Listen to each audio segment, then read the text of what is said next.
De retour à votre émission favorite, Tout savoir, nous sommes maintenant dans une nouvelle galerie ici au Musée canadien de la guerre. Et avec moi, Shalina Gouin, qui est interprète. Et puis, Shalina, en fait, toi, tu es passionnée par ton travail. Faudrait qu'on le dise. Oui, ça fait 15 ans que je travaille pour le Musée canadien de la guerre et le Musée canadien de l'histoire. Et puis, tu me disais aussi que, ben, moi, personnellement, on avait tendance à penser que l'interprète, son travail, c'est juste de raconter une histoire. OK, cette statue, elle a été conçue en telle année. Mais non, tu me disais que c'est tout un processus, tout un travail Mm. qu'un interprète doit faire en arrière avant une visite guidée. L'interprétation est de prendre une information qui pourrait être plus difficile à mâcher ou à Oui. absorber et d'être Capable de mettre, conscient oui. de l'auditoire, des plus jeunes aux plus grands, et de pouvoir transmettre cette information-là basée sur qui l'écoute, qui l'entend. Alors, que ce soit des visites guidées, des programmes scolaires, il faut adapter le message ou certaines notions. Alors oui, c'est... Et puis, ça prend beaucoup de pratique. En 15 Mhm. ans, je suppose que tu as dû développer certaines aptitudes, certaines astuces pour faire tes visites guidées. Oui, surtout le langage, tu sais, certains termes militaires, le vocabulaire Oui. est tout nouveau pour les plus jeunes et certaines notions ne sont pas nécessairement connues Connu. par le public général. Si je parle avec les militaires, ils vont comprendre toutes les abréviations que je leur jette. Alors qu'une personne comme moi, j'étais comme, Shalina, qu'est-ce que tu me racontes? C'est Mais ça. tu es obligé de mâcher, comme tu dis, l'information pour la donner, pour qu'elle soit Et plus alors, il faut digestive, l'adapter. à l'adapter. C'est Mhm. tellement bien dit. Alors, cette salle dans laquelle on se trouve en ce moment, Mhm. elle est assez spéciale. On va commencer déjà avec le nom de la salle. C'est le nom de cette salle. Il a été réinauguré il y a quelques années au Raymond Moriyama Regeneration Mhm. Hall. Avant, c'était simplement le Regeneration Hall, mais maintenant, il est lié et entrelacé avec l'architecte Raymond Moriyama. Pourquoi? Parce que Raymond Moriyama, non seulement était l'architecte, mais a une histoire très fascinante reliée à la Deuxième Guerre mondiale.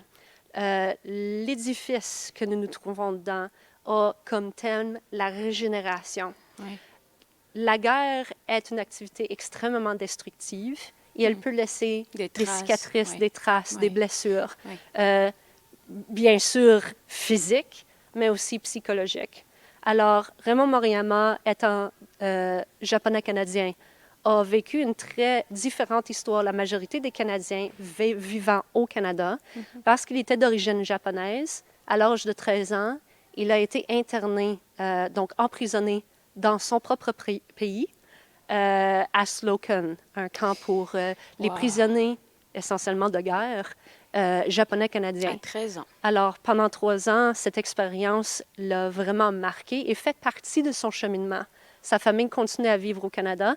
Il devient un architecte de renommée internationale et lègue tout de même le Musée canadien de la guerre comme concept. Alors, cette salle est une tour essentiellement qui pointe vers le Parlement. Mhm. Et sur le côté, il y a des euh, petites fenêtres longues et courtes. Longues, courtes, courtes, longues. C'est du code Morse et il est écrit en anglais Lest we forget et en français N'oublions jamais. Parce que sinon, on ne connaît pas notre passé. On a comme dicton Nous sommes pour le répéter. Pour le répéter, c'est tellement bien dit. Et elle est assez. Elle me rappelle un peu l'atmosphère qu'il y a dans la salle du souvenir aussi. C'est assez calme, c'est assez Oui, reposant ici. c'est très méditatif et Merci, c'est ça le terme que je ouais, cherchais. je crois qu'on ne peut pas l'entendre à travers de nos microphones, mais il y a un Musique. sillement ici, qui est un enregistrement du vent passant par les fenêtres lorsqu'elle n'était pas installée. Et c'est par la demande de l'architecte qu'elle est mise à l'intérieur de la salle, donc on l'entend ici et là. Elle a C'est un comme un genre de... sifflement, oui, un sifflement. Je l'entends, mais on Ouais, peut un pas. peu étrange, un peu félérique, un peu spooky. Mhm. Et c'est parce que lorsqu'il était dans ce camp, il a créé une cabane dans les bois et il C'était un méditait. architecte C'est un architecte depuis depuis longtemps. longtemps, c'est ça. Et vous savez, lorsqu'on vit un moment, c'est dans notre présent. Oui. Alors, moi, je peux m'imaginer Raymond Mariyama à l'âge de 13 ans, dans sa petite cabane, dans les arbres, entendant le toit siffler de cette façon. Quasiment 70 ans plus tard, il vient il aide à construire cet édifice et il entend le même bruit. Alors voilà qu'il boucle. Ça boucle la boucle, comme on le dit. C'est ça, justement. Alors, ça a dû être catharsique. Ouais. Ouais.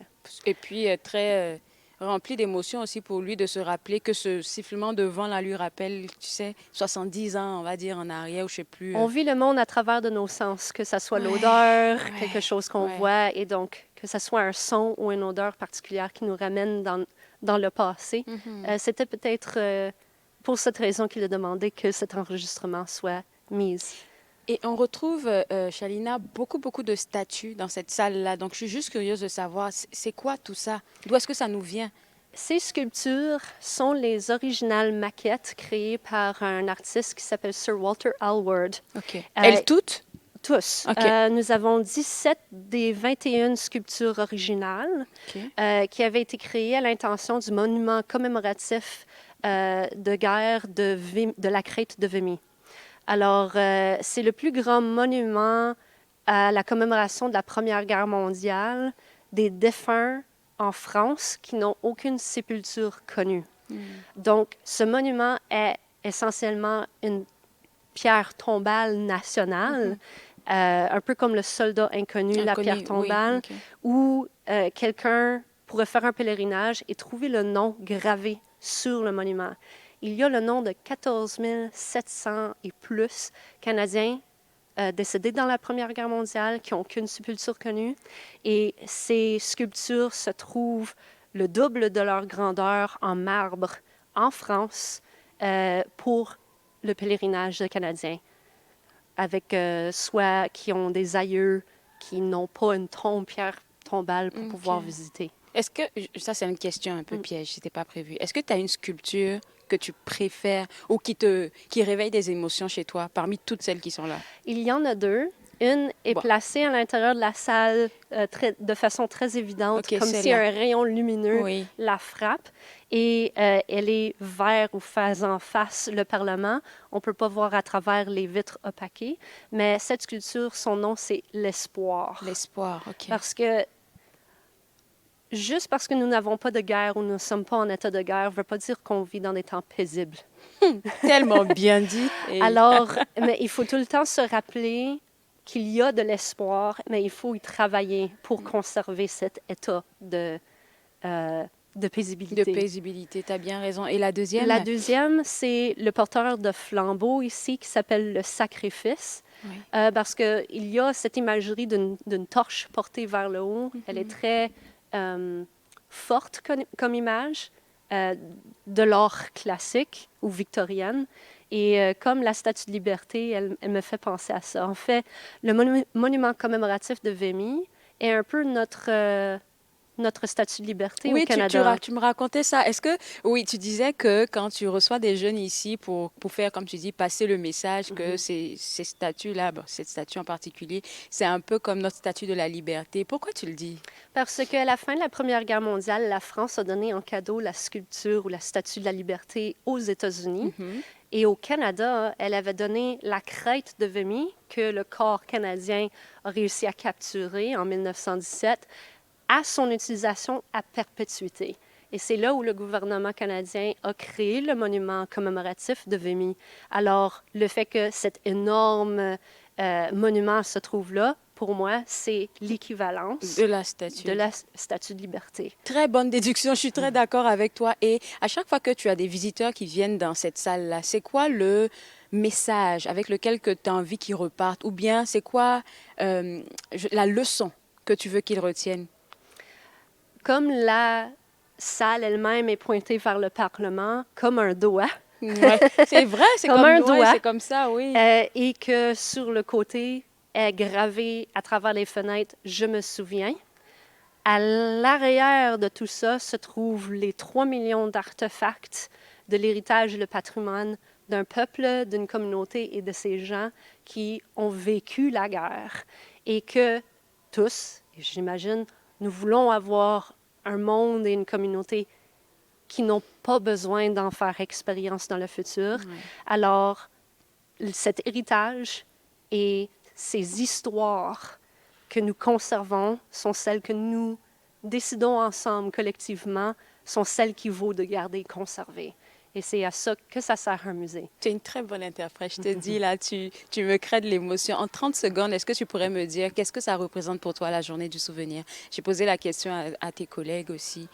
Ah, moi, je me souviens que beaucoup de ce que j'utilise, que ce soit les technologies, le matériel de mes habits, les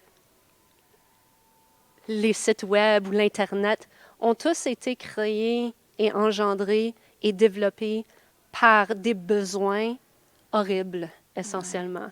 Parce que s'il y a un motivateur ultime, c'est la survie. Et donc, j'aimerais que les gens se souviennent que beaucoup des technologies, des choses et de la médecine que nous avons viennent de beaucoup de sacrifices dans le passé. Très bon message. Merci beaucoup, Shalina. Merci. Je pense qu'avec toi, on va terminer cette émission spéciale-là. Et pour les gens à la maison, juste vous demander de visiter le www.musedelaguerre.ca parce que c'est sur ce site web-là que vous allez retrouver toutes les informations dont vous avez besoin. On se voit juste après la pause. Vous regardez pour savoir.